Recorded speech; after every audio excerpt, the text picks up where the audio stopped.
buat pasca Nauce ya itu aja sih, tulisan Dirgahayu, terus ada foto USG-nya, calon ayah yang ada di rumah aja semua apa yang saya pakai. Dirgahayunya aja juga bekas belasan kan kemarin gitu.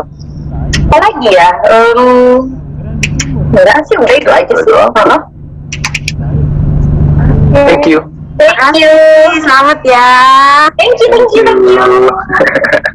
Oke, thank you. Mungkin kita bisa mau Kemit, Din. Din,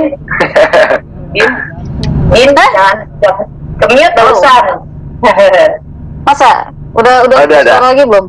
Udah, jangan Gue matiin video dulu ya, soalnya sinyalnya gawat nih. Ini kan udah ada yang raise hand beberapa, abis itu udah ada yang chat juga. Mungkin saya kasih kesempatan dulu buat raise hand. Ada Uki dari paragram.id, abis itu Eka Pramita. Nah, abis itu mungkin nanti saya bacain beberapa chat yang masuk dan gitu ya. Silakan Uki. Oke. Terima kasih Mas Uki. Yang pertama-tama sih kalau cewek atau cowoknya memang itu udah kesepakatan kita berdua. Memang kita tidak ingin tahu gender anak kita ini apa. Bukannya kita merahasiakan, enggak. Tapi memang kita berdua juga nggak tahu. Kita memang pengennya nanti begitu lahir keluarnya cewek atau cowok. Nah itu yang kita syukuri, kita terima. Dan karena memang kita berdua pun mau cewek mau cowok kita suka gitu. Terutama saya suka anak kecil. Nadine juga emang udah ingin sekali punya momongan mau cewek mau cowok. Saya tanya dia malah pengennya kembar cewek cowok. Jadi oke, berarti kita sepakat kita nggak boleh tahu. Jadi itu pun jadi tebak-tebakan buat kita, kayak ayo kalau kita tebak-tebakan ini cewek cowok, pilih kamu apa, pilih aku apa. Jadi kita juga sama-sama masih menerka-nerka gitu. Kita pengennya surprise ini sampai di nanti anak kita lahir ya. Ya, Lahiran. Terus kalau iseng kejutan video itu memang kamu memang ide ya? Gimana? Iya, jadi memang karena kan ini Dimas lagi syuting film, jadi memang rada sulit dapat waktu kosong gitu. Jadi aku ngambil momen pas dia ulang tahun, kebetulan kemarin kosong. Sebenarnya sangat sederhana banget sih, itu pun juga yang hadir cuma teman-teman kompleks aja sama keluarga ya. Dan kita tetap pengen, khususnya sih aku sih, karena aku kan di rumah terus, jadi cuman boleh ngotak-ngotik ya sebatas di dalam rumah aja gitu, bisa bongkar perintilan barang-barang yang ada di rumah yang bisa aku pakai buat kejutan. Karena memang kita mau announce juga jadi sebuah yang spesial, sama at least ada yang dirayain sedikit lah, di-celebrate sedikit lah dengan masuk ke angka 4 bulan. Kebetulan juga pas Dimas ulang tahun kemarin itu memang udah baru masuk angka 4 bulan gitu. Dan mungkin teman-teman bisa lihat videonya. Oh, kalau video yang kejutannya baru mau aku masukin besok atau bisa sih di YouTube Langkah ND. Tapi kalau 1 sampai 4 bulan plus ngasih tahu jadi ada kejutan sedikit untuk Dimas, aku buat kayak vlog gitu, terus dan ada perintilan-perintilan kecil di dalam bola salju itu aku bikin sendiri. Itu memang aku bikinin untuk Dimas dan ada untuk kedua orang tua kami. Nah itu aku videoin semua di Langkah ND. Jadi kalau teman-teman mau lihat videonya atau visualnya seperti apa, bisa dilihat di Langkah ND di YouTube gitu. Jadi ya kalau reaksi itu sebenarnya reaksi yang di video itu saya sok cool aja gitu, karena malu. Iya, kalau di depan kamera flat, tapi sebenarnya gitu nggak tahu tuh. Tapi mungkin ya karena kemarin tuh kan habis syuting kali, jadi masih capek badannya, terus baru bangun tidur aku langsung buat kejutan. Jadi mungkin reaksi ke kameranya ya cuman bagus, keren, ngerti Dimas emang begitu ya. Malu aja tuh, karena malu. Tapi kalau Like a Princess, kamu Gak tahu. Kamu gimana? Ya aku sih ngerasain dimanja. tapi tambahin lagi deh boleh atau diperpanjang juga boleh, jangan PPKM aja diperpanjang, kamu juga diperpanjang panjang-panjangnya. Sebenarnya yang paling posesif tuh Misha sama Marcel. Mereka sampai kalau mau naik mobil aku harus duduk di belakang, nggak boleh di depan. Terus makanan dari kedua orang tua kami dikirimin terus karena PPKM kemarin kita jarang beli makanan dari luar, jadi pada masak. Papa lagi bikin roti terus kalau papaku bikin roti, kalau dari keluarga Dimas memang makanan tuh selalu standby ada di rumah, jadi kita dikirimin makanan terus, itu full attention dari keluarga kami. Tapi kalau untuk hal-hal detail itu Misha sama Marcel sebenarnya, mereka antusias sekali sama apalagi ya, kalau Misha kan berapa kali kalau nganterin, kayak kemarin Misha nganterin aku untuk check up karena kebetulan Dimas berhalangan ikut, jadi Misha kemarin yang nganterin gitu. Terus harus duduk di belakang, nggak boleh di depan gitu. Kalau Marcel posesifnya nelponin mulu sih. Nelponin perkembangannya seperti apa, terus makanannya nggak boleh sampai vitaminnya gitu, karena aku juga suka lupa gitu kalau minum vitamin gitu. Nah biasanya si Marcel tuh. Kalau orang tua mereka nonstop sih kirimin makanan ke kita, dimanjain ya. Terima kasih ya orang tua kami. Iya, apa sih? Ya. Ya kurang lebih gitu. Mereka. Sebenarnya itu udah pasti kita udah pikirin gitu ya, terutama pada saat kita menikah pun pasti kita juga udah berpikirkan tujuannya untuk menjadi orang tua gitu. Kalau persiapan psikis apa yang kita siapin secara mentally, sebenarnya kita pastinya hanya bisa berdoa dan kita pastinya juga hanya bisa berdiskusi satu sama lain aja. Tapi kalau kekhawatiran untuk saat ini sih kami rasa belum ya. Cuman khawatirnya gimana caranya dia bisa menjadi anak yang sehat, anak yang berguna dan bermanfaat nantinya buat banyak orang. Yang pasti sih seperti itu. Dan kita sebagai orang tua pastinya dari didikan orang tua kita juga, kita harus menjadi sahabatnya mereka, kita harus menjadi temannya mereka, kita harus bisa membimbing mereka dengan baik. Nah itu yang mungkin yang kita akan tiruin adalah ya apa yang kita dapat dari orang tua kita juga, pastinya seperti itu. Dan bagaimanapun juga dan yang kita pelajari, orang tua kita itu selalu mendampingi kita dan mensupport kita apapun yang kita melakukan gitu kan. Jadi mungkin itu pun yang hal yang pastinya akan kita lakukan kepada yang nantinya menjadi anak kita. Kita pasti akan mendukung dia apapun keputusannya dia, kita akan mensupport dia apapun dari hobinya dan keinginannya dia. Ya kita sebagai orang tua hanya bisa mensupport dan menjaga mereka gitu.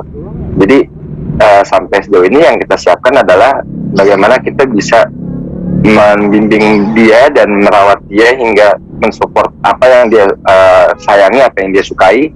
Nah itu aja sih yang kita harus siapin dari mental sih, masih sejauh ini itu. Tuh kalau khawatir sih belum ya. Kamu kalau khawatir ya, untungnya kita berdua tipe orang yang nggak mau terlalu jauh dulu mikirnya sebenarnya. Sebenarnya cuek ada tinggi sih malah, tapi juga di dalam kecuekan kita mikirin sebenarnya, kita punya sistem di dalam otak kita sendiri nih. Jadi kalau untuk nanti kalau punya anak seperti apa, kita belum terlalu memikirkan akan bagaimana, apakah kita akan kehilangan waktu kita berdua atau nanti kita nggak punya waktu untuk istirahat. Ya pasti gitu otomatis sih, kalau udah punya anak pasti akan begitu. Terus aku akan mungkin lebih mood swing, jadi mungkin lebih cepat nangis mungkin, atau lebih stres gitu. Itu pasti, itu setiap menjadi ibu baru pasti akan mengalami hal yang seperti itu. Nah tinggal pasti akan posesif ya, itu udah pasti semuanya gitu. Tapi ya untungnya ya karena kita bukan tipe yang terlalu jauh mikirnya apa yang dihadapi, ya itu yang di depan kita aja dulu sekarang. Tapi kita punya plan sebenarnya gitu. Nanti pada saat itu terjadi ya kita akan coba cari solusinya gitu. Tapi yang benar-benar yang menjadi berapa kali obrolan adalah mendidik anak seperti apa, bukan kita nanti akan kehilangan banyak waktu atau kurang istirahat, karena itu hal yang wajar yang dihadapi orang tua baru gitu ya, apalagi punya anak baru, banyak pertanyaan, mungkin banyak ada yang kita melakukan keputusan yang salah, itu wajar. Tapi banyak bertanya bagi yang udah melewati proses ini sebenarnya gitu. Tapi kalau nyari waktu berdua ya pokoknya nanti dicari aja gimana caranya gitu. Jadi kita sebenarnya masih memikirkan untuk saat ini aja dulu ya. Iya lah. Kedepannya nanti kita lihat nanti, tapi kita berusaha yang terbaik lah. Iya, itu dulu sih. Apa nih? Dua ini dulu ya. Itu dulu. Nanti lanjut abis ini ke Batara ya, dari Selebrita Pagi ya. Oke, siap. Kalau kekhawatiran di masa pandemi pasti ada banget. Tapi itu dia makanya ini selama ini Nadine juga masih jaga-jaga banget, dan itu sebabnya juga kenapa kita nggak bisa bertatap muka dengan rekan-rekan media semua, karena kekhawatiran itu juga yang kita rasakan, karena di satu sisi juga gimana ya, apa ya, kita takut aja sih ya, karena walaupun udah vaksin atau belum vaksin, tapi kita nggak pernah tahu sejauh apa virus ini bisa bermutasi. Jadi kita lebih menjaga untuk itu sih. Itu yang pertama. Terus untuk nama kita gimana sih? Kalau nama sebenarnya sebelum saya hamil kita tuh punya udah banyak diskusinya lah ya. Udah banyak diskusi nama-nama bagus, tapi bukan untuk nama anak, tapi buat kita punya keinginan pengen bikin film sebenarnya.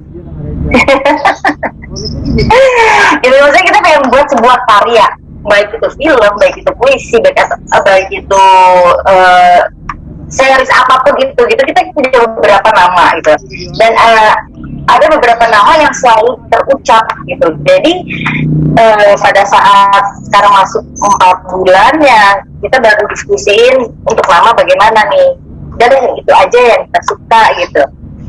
Tapi memang masih sambil berjalannya waktu, dan nanti kita akan sering berkomunikasi sama si baby.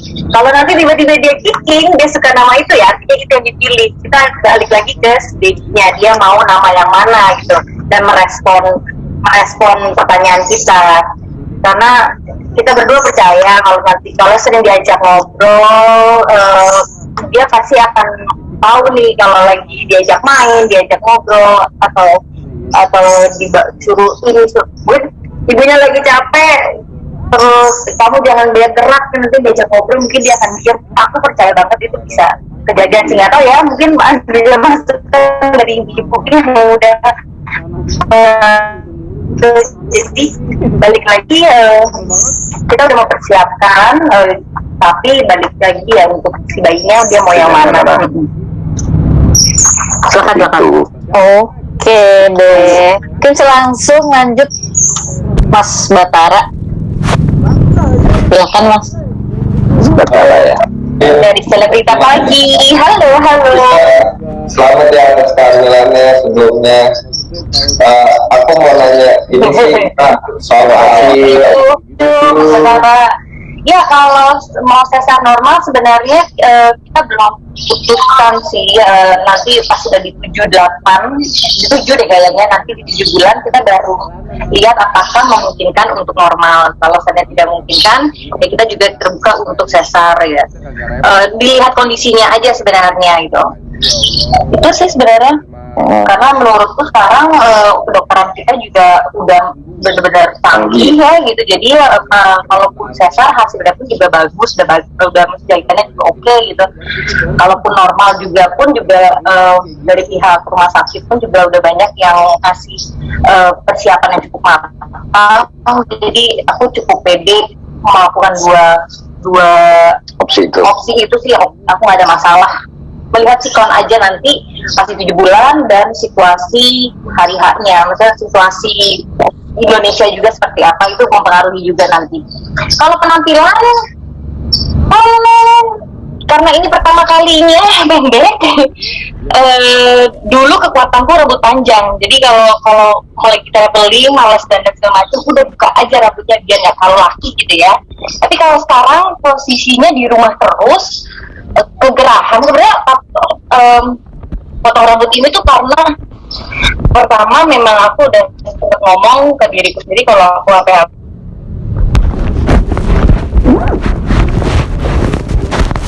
dan gak bosen lah, biar tahu lah kalau istrinya nih bisa berubah-ubah gitu logikanya. Kalau udah rambutnya